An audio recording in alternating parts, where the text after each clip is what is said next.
ఆమేన్. ఇదే సీజన్ అండి, డిసెంబర్ నెల అంటేనే పండగ సీజన్, రైట్? నాట్ 25th, 25 మాత్రం. మనం యేసు ప్రభు పుట్టినందుకు చేసుకుంటున్నామా, పుట్టిన రోజును చేసుకుంటున్నామా? We are not celebrating the date. 25ని చేసుకోవట్లేదు మనం, యేసయ్య పుట్టుకని సెలబ్రేట్ చేసుకుంటున్నాం. ఆమేన్, హల్లెలూయా. సో క్రిస్మస్ 25 వచ్చిందా, 22 వచ్చిందా, 23 వచ్చిందా మ్యాటర్ కాదు, కానీ యేసయ్య పుట్టినందుకు మనం సెలబ్రేట్ చేసుకుంటున్నాం. హల్లెలూయా. అందుకే ఎప్పుడు ఈ వాదాల్లోకి వెళ్ళకూడదు. యేసయ్య నిజంగా 25 పుట్టాడా, 23 పుట్టాడా, 24 పుట్టాడా, మనకు ముఖ్యం కాదు. మనం తారీఖును కాదు సెలబ్రేట్ చేసుకుంటాం. దేన్ని చెప్పాలి? దేన్ని చేసుకుంటున్నాం? ఆయన పుట్టుకను. దేవునికి స్తోత్రం. యేసయ్య కూడా పండగకి వెళ్ళాడా వెళ్ళలేదా? కొంతమంది పండగ చేసుకోమంటే చెప్పండి నీరసం అయిపోతారు. యేసయ్య ఎక్కడికి వెళ్ళాడంట? పండగకి వెళ్ళాడు. కానీ ఆయన అందరు పండగలా కాదు, ఆయన పండగలో ఒక ప్రత్యేకమైన కార్యం చేశాడు. చూడండి, గమనించండి. యేసు ప్రభు అక్కడ మీ అందరికీ తెలిసిన వాక్యమే ఇది. ఒక అతను ఆ కోనేటి దగ్గర ఎన్ని సంవత్సరాలు పడి ఉన్నాడు? 38 సంవత్సరాల నుంచి ఆ కోనేటి దగ్గరే పడి ఉన్నాడు. ఆయన కంటి ముందు ఎన్ని అద్భుతాలు జరుగుంటాయి, ఎన్ని లక్షల మంది స్వస్థత పొంది ఉంటారు. నిజమా కాదా? వారానికి ఒకటి వేసుకున్న 38 సంవత్సరాల నుంచి. ఒక్కోసారి కొంతమంది అంటారు, నాకు ఈ రోగం వచ్చి 3 ఏళ్ళు అయిందండి తగ్గదు, 4 ఏళ్ళు అయింది తగ్గదు. అంటే మీరు ఏం ఆలోచిస్తారంటే రోగము యొక్క దీర్ఘ కాలాన్ని బట్టి మీలో అవిశ్వాసం వస్తుందా రాదా? అమ్మో ఇది 4 ఏళ్ళ నుంచి ఉంది, 5 ఏళ్ళ నుంచి ఉంది, 10 ఏళ్ళ నుంచి ఉంది, 15 ఏళ్ళ నుంచి ఉంది, ఇది ఇప్పుడు అలా తగ్గేది కాదండి, ఇది ఎప్పటి నుంచో ఉందండి. అలానే ఇతనికి ఎన్ని సంవత్సరాల నుంచి ఉందంట? 38 సంవత్సరాల నుంచి ఉందంట. ఇప్పుడు మన లాస్ట్ వ్యాలిడ్ డేట్ ఎంతవరకు ఇచ్చాడు? 38 సంవత్సరాల దాకా మనకి నిరీక్షణ ఉందా లేదా? అంతవరకు దేవుడు మనల్ని ఉంచాడు. ఆమేన్. కాబట్టి మనం ఎప్పుడు గుర్తుంచుకోవాలి, అతను దేవదూత దగ్గరికి రావాలి. ఎందుకంటే దేవదూత వచ్చి ఆ నీటిని కదిలించినప్పుడు అంట ఎవరు ముందు వెళ్తే వాళ్ళకి ఏమొస్తుంది? స్వస్థత వస్తుంది. యేసు ప్రభు వచ్చి అతన్ని అడిగాడు, అయ్యా నువ్వు స్వస్థత కోరుచున్నావా అని అడిగాడు. మనోడు చెప్పాల్సిన సమాధానం ఏంటి? అవును అనాలి. కానీ మనోడు ఏం ఆలోచించాడు అంటే, ఆయన అడిగిన దానికి ఈయన చెప్పిన దానికి ఎందుకు సంబంధం లేదంటే, ఈరోజు సబాతు దినము, దేవదూత రాదు. పరలోకం హాలిడేనా కాదా? సబాతుకి దూతలు వస్తాయా? దేవుడితో ఉంటాయి, ప్రభుని ఆరాధించాలి కదా. ఆమేన్. సో అందుకు సబాతు దినం కాబట్టి దేవదూత రాదు.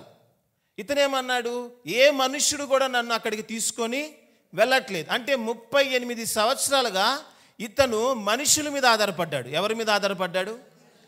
38 సంవత్సరాలుగా మనుషుల మీద ఆధారపడ్డాడు. కాబట్టి ఏమన్నాడు, నన్ను ఏ మనుష్యుడు అక్కడికి తీసుకొని వెళ్ళట్లేదు. ఈ రోజుల్లో కూడా చాలామంది మనుషుల మీద ఆధారపడతారు.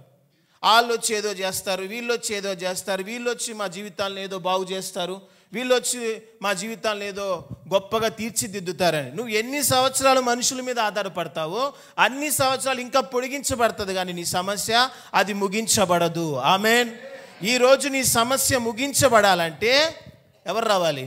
దేవదూత రాదు నీ జీవితంలోకి, మనుషులు రారు నీ జీవితంలోకి, స్వయాన దేవుడే వస్తాడు. ఆమేన్.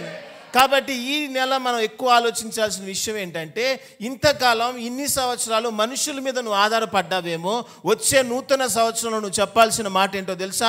ఇక్కడి నుంచి దేవుడి మీద నేను ఆధారపడతాను. ఆమేన్. మనుషులను నమ్ముకున్నట కంటే యెహోవాను ఆశ్రయించుట మేలు. మనుషులను నమ్ముకోవద్దు. యేసయ్య ఏమన్నాడో తెలుసా?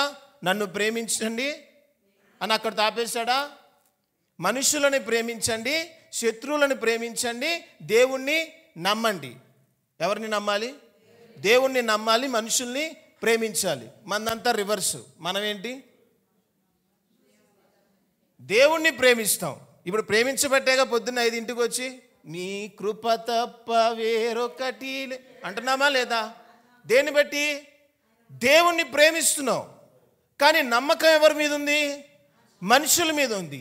దేవుడేమన్నాడు? నిన్ను వల్లే నీ పొరుగువాన్ని నమ్మన్నాడా, ప్రేమించమన్నాడా? ప్రేమించమన్నాడు. మనం వాళ్ళనేమో నమ్ముతున్నాము, దేవుడినేమో ప్రేమిస్తున్నాము. చివరికి అంతా అయిపోయినాక దేవుడి దగ్గరకు వచ్చి, ప్రభువా నిన్నే నమ్మాను. ఎక్కడ నమ్మావు నువ్వు ఆయన్ని? నిజంగా దేవుని నమ్మావు నువ్వు? ఆయన నమ్మితే సిగ్గుపరచనుడు. ఆమేన్, హల్లెలూయా. నమ్ముట నీ వలన అయితే నమ్మిన వానికి సమస్తము, ప్రేమించుట నీ వలన అయితేనా నమ్మితేనా? యేసయ్య ఎవరిని స్వస్థపరిచినా నువ్వు నన్ను ప్రేమించను గనుక నీకు స్వస్థత వచ్చాను. ఒక్కటి చూపించండి బైబిల్లో. యేసయ్య ఏమన్నాడు? నువ్వు నన్ను నమ్మాను గనక నీకు స్వస్థత వచ్చింది. ఆమేన్. మనుషుల్ని నమ్మొద్దు, దేవుణ్ణి నమ్మాలి. ఇతడు 38 సంవత్సరాలకు యేసే అన్నాడు స్వస్థత కోరుచున్నావంటే ఈయన ఏం చెప్పాడు తెలుసు, నన్ను ఎవడు అక్కడికి తీసుకెళ్ళట్లేదు అంటే మనోడు ఇంకా ఎక్కడ ఉన్నాడు? ఎవడో వస్తాడు ఏదో చేస్తాడు, ఎవడో వస్తాడు ఏదో చేస్తాడు. మనుషుల్ని నమ్మితే నువ్వు చెవులతో వింటానే ఉంటావు అద్భుతం, కళ్ళతో చూస్తానే ఉంటావు, కానీ నీ జీవితంలో అనుభవించవు. కానీ దేవుణ్ణి నమ్మితే నీ కంటికి కనపడదు, ఆమేన్, నీ చెవులకు వినపడదు, ఆమేన్, నీ హృదయముకు గోచరింపవు. దేవుడు నీ జీవితంలో కార్యం చేస్తాడు. వాక్యం అర్థమవుతుందా? అర్థమవుతుందా? అందుకే ఎవరిని నమ్మాలి? యేసయ్యని నమ్మాలి. ఆయన నమ్మటం మీద మనం ఉంచాలి. మనుషులు ఎవరైనా వచ్చి నీకు హామీలు ఇచ్చినా, ధైర్యం ఇచ్చినా, బలం ఇచ్చినా నువ్వు ఎలా ఉండాలి? నవ్వి వదిలేసేయాలి. మేము మనుషులను నమ్మే వాళ్ళం కాదు. మేము ఎవరిని నమ్ముతాం? పర్టికులర్గా మన మందిరం ఎవరిని నమ్మాలి? మనుషుల్ని నమ్మి ఏది ప్రారంభించొద్దండి. నీ భర్త కూడా చెప్తాడు ఏమని, ఇంకా ఎన్ని ఇప్పుడు అవసరమా, ఎన్నో చెప్తాడు నీ భర్త. అవన్నీ నమ్మేసామనికి ఏమైపోతాం? ఏమైపోతాం చెప్పండి? కష్టమైన, నష్టమైన, బాధ అయినా, దుఃఖమైన, శ్రమ అయినా, కరువైన, ఖడ్గమైన, హింస అయినా నిన్ను విడవనన్నాడా లేదా? నువ్వు 2 రోజులు జ్వరం అను అర్జెంట్ నువ్వు ఇంటికి వెళ్ళిపో అంటాడా? బండి మీద వెళ్తా ఉండండి, పడ్డావు అనుకో మీ ఆయన నిన్ను పట్టుకుంటాడా? ఎవరు పట్టుకుంటారు నిన్ను? దేవుడే పట్టుకోవాలి. అంతేనా కాదా? మనుషులు నమ్మొద్దు. సొంత భర్తనైనా, భార్యనైనా, పిల్లలనైనా, వీళ్ళందరికన్నా దేవుని మీద నమ్మకం ఉంచండి. హల్లెలూయా. ఆయన్ని నమ్మితే మనం ఎప్పుడు సిగ్గుపడము, మనుషుల్ని నమ్మితే సిగ్గుపడతాము. దేవుడు చెప్పాడు మనుషులని ప్రేమించండి రా అబ్బాయి, నన్ను నమ్మండి రా అంటే మనంతా రివర్సే. ఏ రోజు చెప్పిన పని చెయ్యం. ఏం చేసాం మనం? నువ్వు ఆగు ప్రభా, నిన్ను మేము నమ్మం, నిన్ను మేము ప్రేమిస్తాం. పొద్దున్నే లేచి ప్రార్థన, స్తుతి, ఆరాధన. నమ్మటం ఎవరిని? మనుషుల్లా. మనుషులు నమ్మితే ఏమొచ్చింది? బైబిల్లో మధ్యవాక్యం ఏంటి? బైబిల్ మొత్తంలో మధ్యవాక్యం ఏంటి? మనుషులను నమ్ముట కంటే యెహోవాను ఆశ్రయించుట మేలు. నీకు మేలు కావాలా, కీడు కావాలా? ఎవరిని నమ్మాలి? మనుషుల్ని నమ్మాలి, వైద్యుల్ని నమ్మాలి. అదే వాళ్ళు ఎవరో 1,00,000 ఇస్తా అన్నారు. ఎప్పుడు చెప్పారు నీకు 1,00,000 ఇస్తానని? ఇచ్చారా? వాళ్ళు 1,00,000 ఇస్తారో లేదో తెలియదు, కానీ నువ్వు దేవుని నమ్మితే దేవుడు నీకు 1,00,000 ఇస్తాడు. ఆమేన్. ఆయన నిన్ను సిగ్గుపడనివ్వడు, ఎక్కడా నిన్ను సిగ్గుపడనివ్వడు. అందుకే దేవుడు నా 38 సంవత్సరాలుగా వీడు మనుషుల మీద ఆధారపడ్డాడు కాబట్టి ఉన్నాడు, లేకపోతే ఉండేవాడు అక్కడ? దేవుడు చూసి అలసిపోయి ఆ దగ్గరకు వచ్చి అన్నాడు, లే, స్వస్థత పొందు. వెంటనే లేచాడు. ఏమైంది? స్వస్థత పొందాడు, పరుపెత్తుకున్నాడు. వెళ్ళాడా? వెళ్ళలేదా? వీడు స్వస్థత పొందితే అక్కడ వాళ్ళు ఆశ్చర్యపోయి దేవుణ్ణి స్తుతించాలి కదా. అందరూ ఏమన్నారు? సబాతు దినం రోజు ఈ పనులేంటి అన్నారా లేదా? ఇప్పుడు అందుకు ఈ పనులు చేస్తున్నావు అన్నారా లేదా? ఈరోజు మనల్ని దీవించింది గాక, మనకి సహాయం చేయింది గాక, మనం దీవించబడితే దాని విషయంలో ఆర్గ్యూ చేసుకునే వాళ్ళు ఎక్కువ మంది ఉంటారు. నిజమా కాదా? ఇంతకాలము ఎన్ని వ్యాధులు, బాధలు, కష్టాలు, శ్రమలతో మన కుటుంబస్తుల మధ్యలోనే, మనోళ్ళ మధ్యలోనే మనం ఉన్నంత కాలము వాళ్ళు మనల్ని ప్రేమించరు, మన విషయంలో ఏమాత్రము ఆలోచన చేయరు.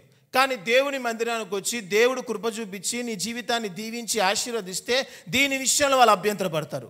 నిజమా కాదా? దీని విషయంలో మందిరానికి వెళ్తే అయిపోయిందా? మందిరానికి వెళ్తే స్వస్థత వచ్చిందా? నిజంగా మీ పిల్లలు బాగుపడ్డారా? నిజంగా మీ ఆయనకు ఉద్యోగం వచ్చిందా? అబ్బా అలా కూడా జరుగుతుందా?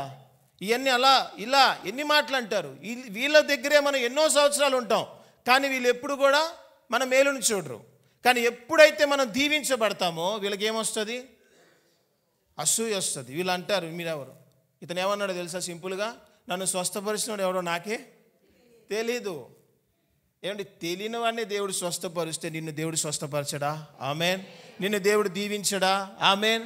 ఆకాశ పక్షుల్ని చూడండి, అవి విత్తవు, కోయవు, కోట్లలో కూర్చుకొనవు, అయినను నేను వాటిని పోషిస్తే వాటి కంటే మీరు శ్రేష్ఠులు కారా?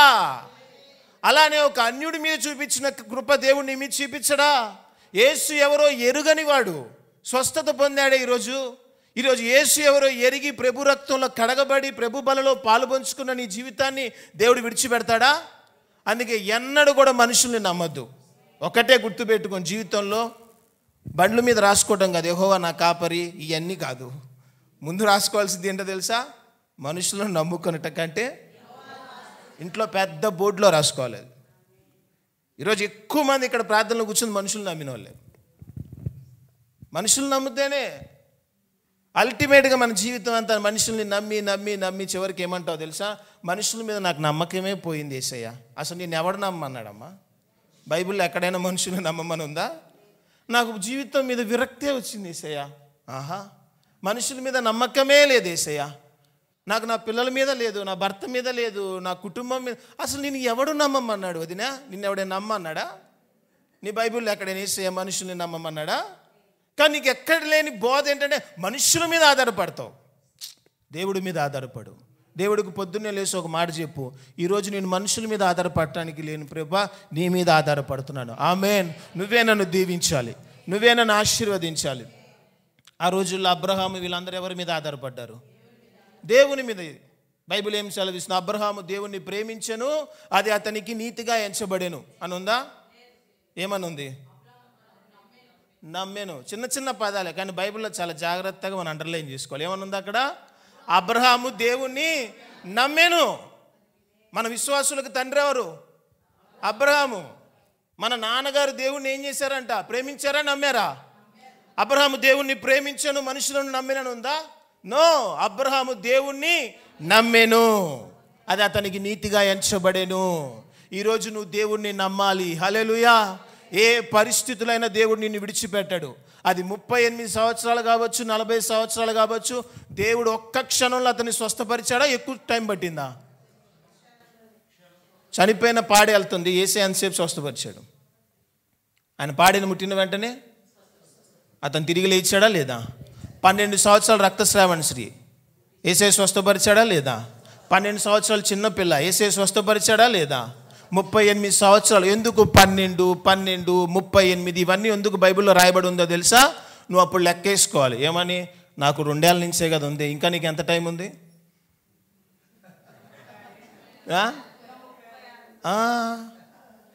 లెక్కేసుకోవాలా లేదా? 38 సంవత్సరాల దాకా ఒక రోగానికి దేవుడు టైం ఇచ్చాడు. 38 ఇయర్స్ ఉన్నాయా మీలో ఎవరికైనా రోగం వచ్చి? అంత టైం దేవుడు నీకు ఇవ్వడు. ఆమేన్. గర్భఫలం లేని వాళ్ళు కూడా చెప్పుకోవాలి. ఏమని? శారా ఎప్పుడు ఇచ్చింది గర్భము? మన వ్యాలిడిటీ ఎప్పుడు దాకా ఉంది? అప్పుడు దాకా నువ్వు దేవా నువ్వు చేయగలవని అంటానికి లేదు. అప్పుడు దాకా దేవా నువ్వు లేదు. దేవుడిని నమ్ము, దేవుడిని కార్యం చేస్తాడు. హల్లెలూయా.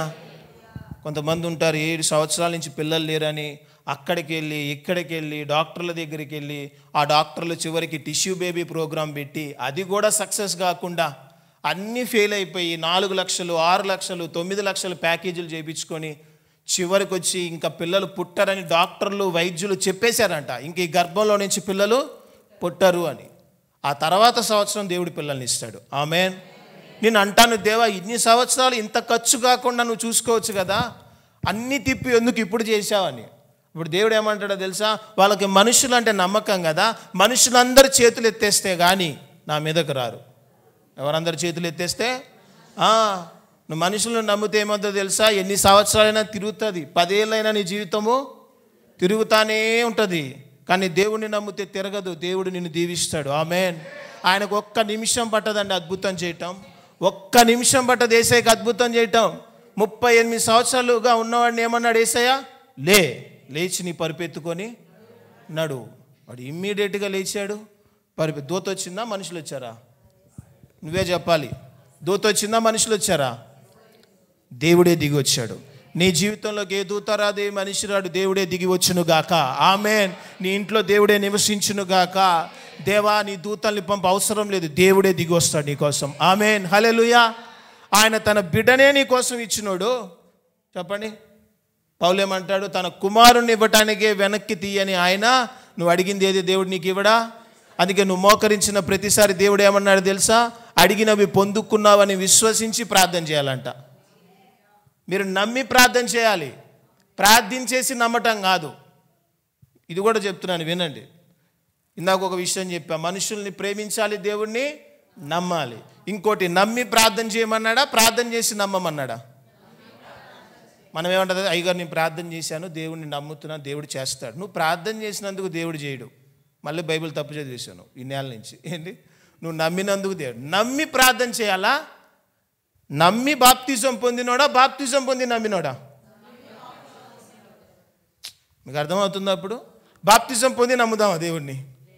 ప్రార్థన చేసి నమ్మాలా, నమ్మి ప్రార్థన చేయాలా? ఇది మర్చిపోవద్దు.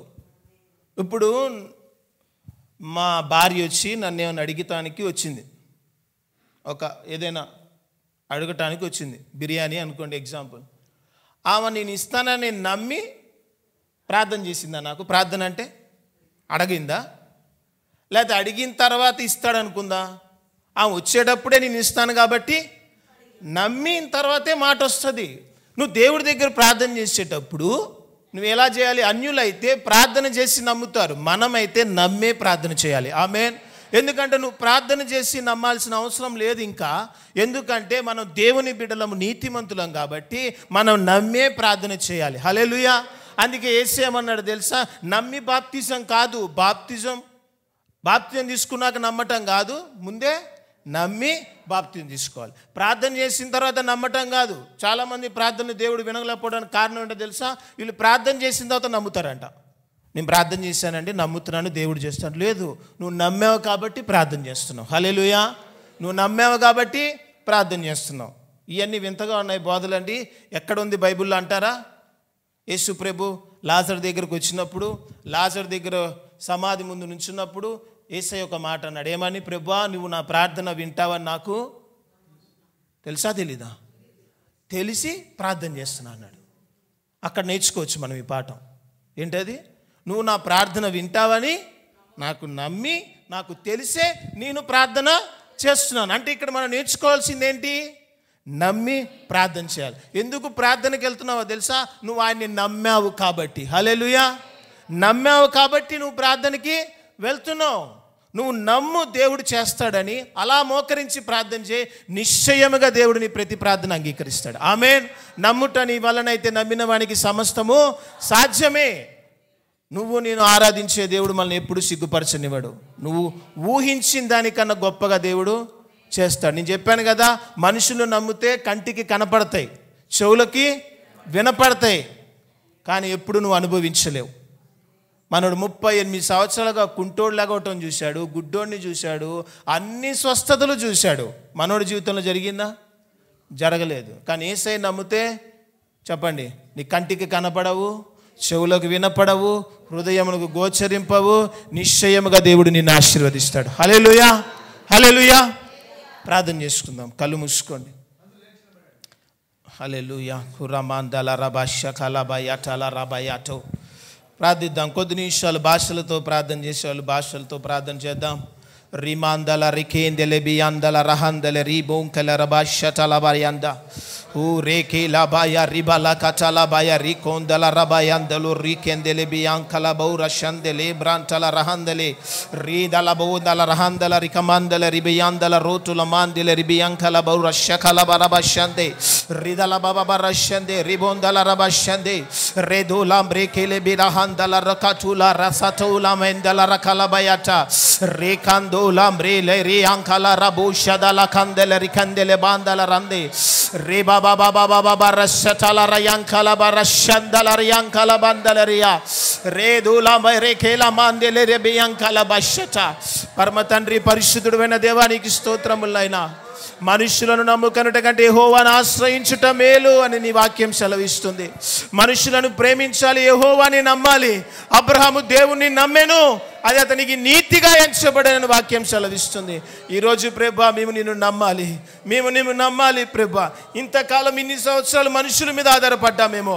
ఏ మనిషి మా జీవితాలు బాగు చేయలేడు, ఏ దూత మా జీవితాలు బాగు చేయలేదు. మనుషులు నిన్ను మర్చిపోవచ్చు, దూతను విడిచిపెట్టచ్చు, కానీ నీ దేవుడు నిన్ను ఎన్నడూ విడిచిపెట్టాడు. ఆయన వాగ్దానం చేసిన దేవుడు నమ్మదగిన దేవుడు. నేను మిమ్మల్ని విడువను, ఎడబాయనని వాగ్దానం చేశాడు. ప్రభా ఈ దినము ప్రభా ఈరోజు ఈ సమయంలో మాతో ఈ మాట్లాడిన ఈ మాట వ్యర్థము కాకుండా నాయన ప్రతి నిమిషము నెమరు వేసుకుంటూ జీవించే కృప దయచేయమని, నీ బిడ్డలందరిని ఆశీర్వదించి దీవించమని, ప్రత్యేకంగా ఈ మాసంలో ఒక ఉన్నతమైన గొప్ప కార్యాలతో నాయన నీ సన్నిధిలో అనేకులం ఆరాధించలాగిన సహాయం చేసి కృప చూపించి నడిపించమని యేసు నామములో అడిగి వేడుకుంటున్నాము తండ్రి. ఆమేన్.